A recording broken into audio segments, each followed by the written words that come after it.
My name is Jim Aitchison, and this is the second short film exploring the making of Black Ferns, my new clarinet quintet for Linda Merrick and the Kreutzer Quartet, commissioned by the Marchus Trust. The piece responds to Anselm Kiefer's painting The Secret of the Ferns and a poem by Paul Celan of the same name. The initial concept I had for structuring the piece seemed to be both neat and promising.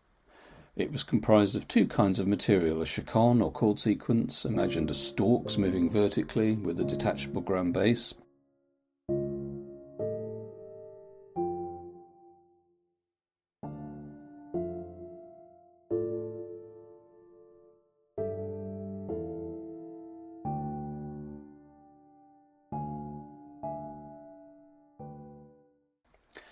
and short motifs or fronds moving horizontally. A kind of textural dualism, I suppose.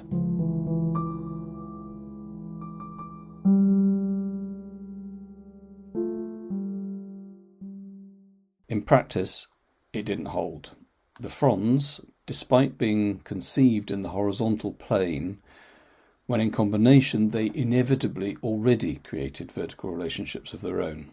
Thus, in reality, the chaconne ended up being in competition with the motif-based material, and their juxtaposition limited possibilities rather than expanded them. The structure was arrived at as a verbal conceit in my mind which didn't survive contact with musical reality. Following my initial concept of stalks and fronds, chords and motifs, the first draft followed a kind of expanded rondo shape that arched over three broad movements. The frond material responded well to the familiar kinds of motivic permutations, and I was able to expand and develop it.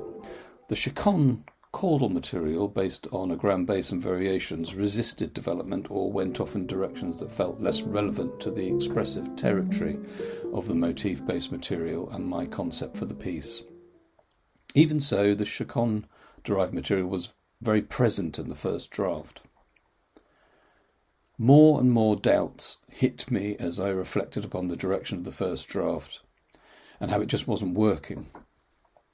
Eventually I had to face reality that there was something fundamentally wrong with how I had conceived the original chaconne and grand bass and how it related to the frond motifs material.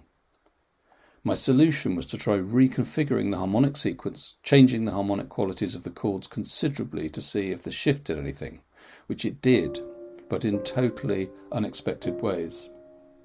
As before, I isolated the lowest chord notes to create a simple bass line, but by chance also tried working with this as melodic material, and it stuck in the latter form.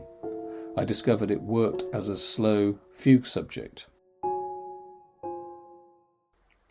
For the second draft, I removed the original introduction and replaced it with a slow fugue based upon this new bass line derived from the altered chaconne.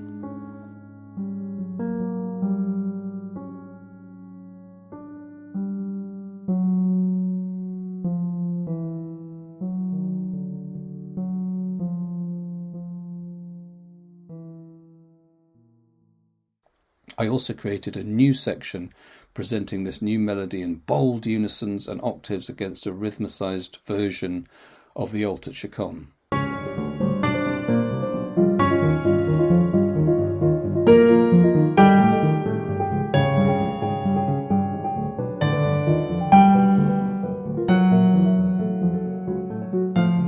I could see that this could become a culminating point for the whole quintet, but it was thus far not sufficiently earned within the structure.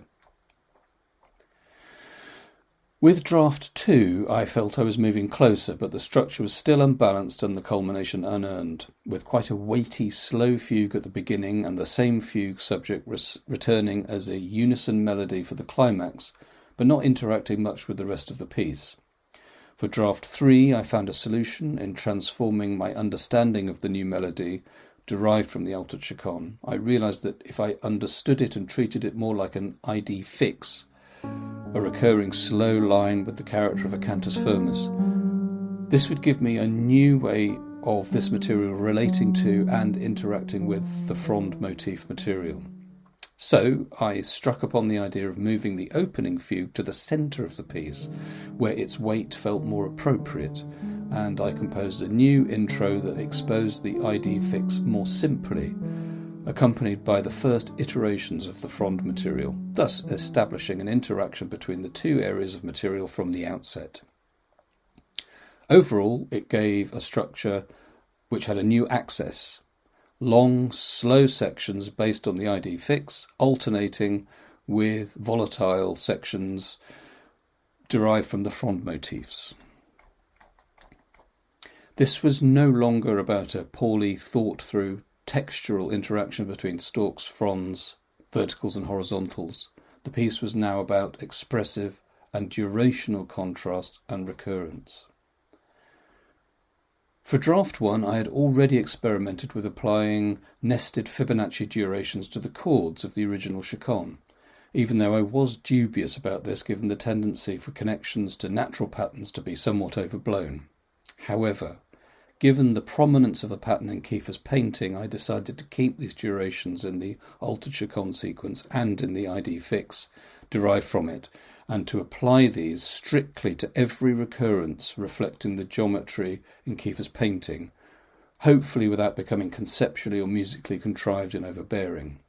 Only in the final coda do those proportions dissolve, musically and symbolically.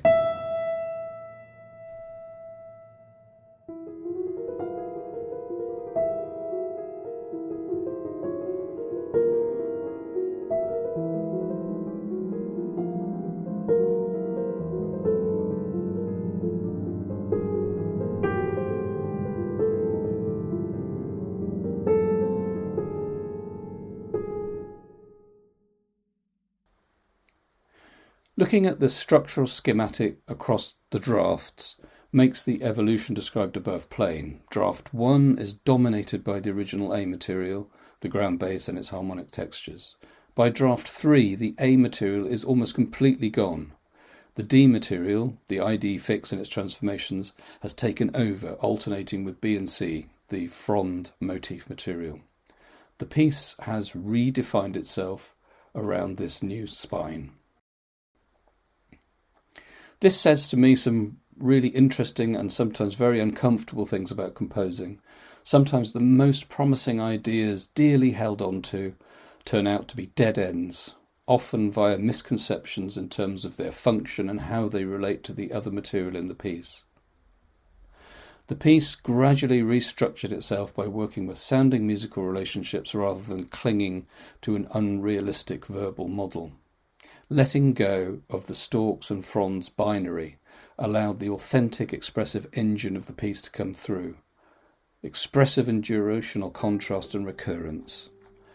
The ID fix takes up a role more like a chorus or a commentary, in contrast to the fraught conflicts played out in the frond motifs material.